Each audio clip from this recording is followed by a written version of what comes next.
Bhopal drug और love जिहाद मामले में अब हद हो गई है। राष्ट्रीय मानवाधिकार आयोग के सदस्य प्रियंक कानूनगो के दिल्ली स्थित सरकारी आवास पर शारिक मछली गैंग से जुड़ा एक गुर्गा पहुंच गया।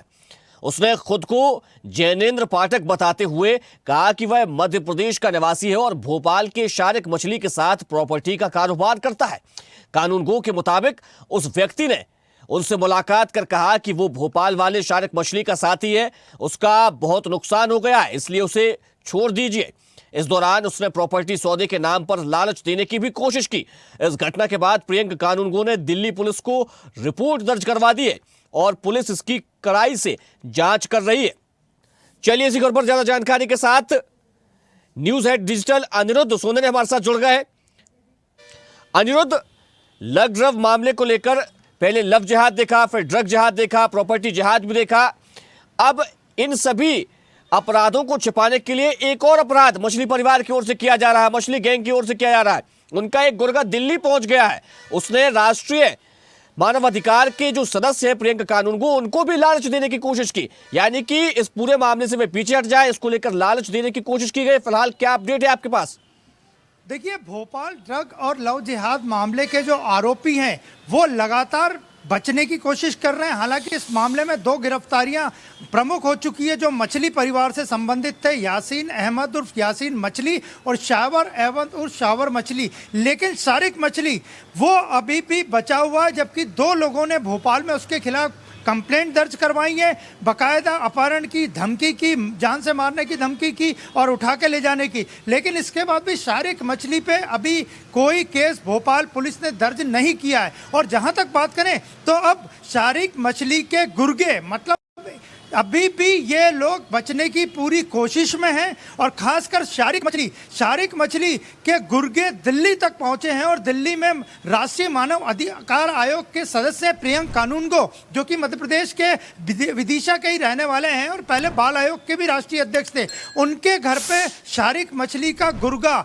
पहुंचा। उन्होंने बाकायदा वहां गेट से टाइम लिया। टाइम लेके उसने खुद को जैनेंद्र पाठक बताया कि मैं मध्य प्रदेश का निवासी हूं और आपसे मिलने आया हूं। तो प्रियंक कानूनगो को लगा कि कोई मानव अधिकार आयोग में शिकायत का कोई मामला होगा। उसने स्पष्ट किया कि मैं जैनेंद्र पाठक मेरा नाम है, मैं प्रॉपर्टी का काम करता हूं, मध्य प्रदेश का निवासी हूं और आपसे शारिक मछली के बारे में बात करने आया हूं। और उसने उन्हें लालच भी दिया कि आप इस केस से पीछे हट जाइए, छोड़ दीजिए, शारिक का बहुत नुकसान हो चुका है। और प्रियंक कानूनगो ने तत्काल उसे फटकार लगाते हुए अपने घर से बाहर रवाना किया, उसे जाने को कहा। और जाते जाते वो प्रियंक कानूनगो को देने के लिए जो मिठाई के डब्बे लाया था वो गेट पे ही छोड़ के भाग खड़ा हुआ। हालांकि सीसीटीवी फुटेज में वो व्यक्ति आ चुका है जो खुद को शारिक का गुर्गा यानी शारिक का व्यक्ति या शारिक का आदमी जैनेंद्र पाठक बता रहा था। लेकिन प्रियंक कानूनगो ने तुरंत दिल्ली पुलिस को फोन किया। दिल्ली पुलिस के जवान कुछ ही मिनटों बाद वहां पहुंचे,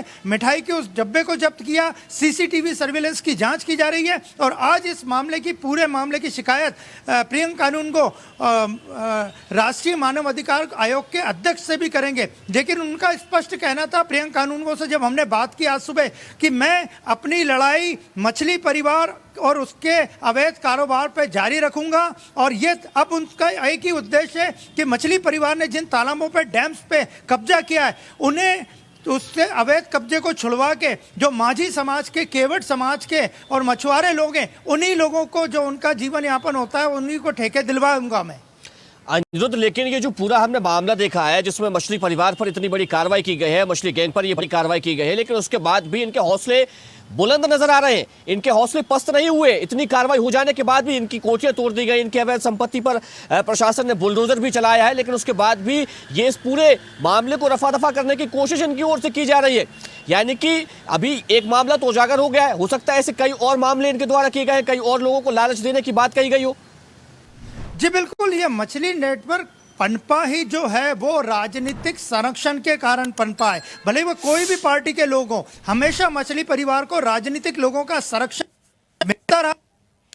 इतना गैंग बना, 9 ये भाई हैं, उनके बच्चे हैं, बड़ा लंबा चौड़ा इनका परिवार है। और जहां पर कोकता में इनकी 100 करोड़ से ज्यादा की संपत्ति जब तोड़ी गई, उस वक्त भी कई लोग इनके समर्थन में खड़े हुए, सोशल मीडिया पे भी इनके समर्थन में कुछ लोग कैंपेन चला रहे हैं। लेकिन हद हो गई है अब कि दिल्ली तक इनके गुर्गे पहुंचने की, किसी भी तरह शारिक मछली को बचाई जाए, उस पर एफआईआर दर्ज न हो। शारिक मछली भोपाल से बाहर है, कहां है अज्ञात स्थान पे किसी को नहीं मालूम है, लेकिन उसके खिलाफ कंप्लेंट होने के बाद भी भोपाल पुलिस ने अभी तक कोई एफआईआर दर्ज नहीं की है। और इसी बीच ये एक व्यक्ति जो जैनेंद्र पाठक खुद को बताता था, दिल्ली पहुंचा। राष्ट्रीय मानव अधिकार आयोग के जो सदस्य हैं प्रियंक कानूनगो, वो वैसे ही काफी दबंग टाइप के राजनीतिक व्यक्ति माने जाते हैं, और उनका स्पष्ट कहना था कि मैं इस मामले में आगे भी कड़ी कार्रवाई की मांग करता रहूंगा, जहां तक शिकायतें आएंगी उनको हल करने का प्रयास करूंगा। और प्रियंक कानूनगो को जो लालच देने की कोशिश की गई है, उस व्यक्ति ने जो जैनेंद्र पाठक खुद का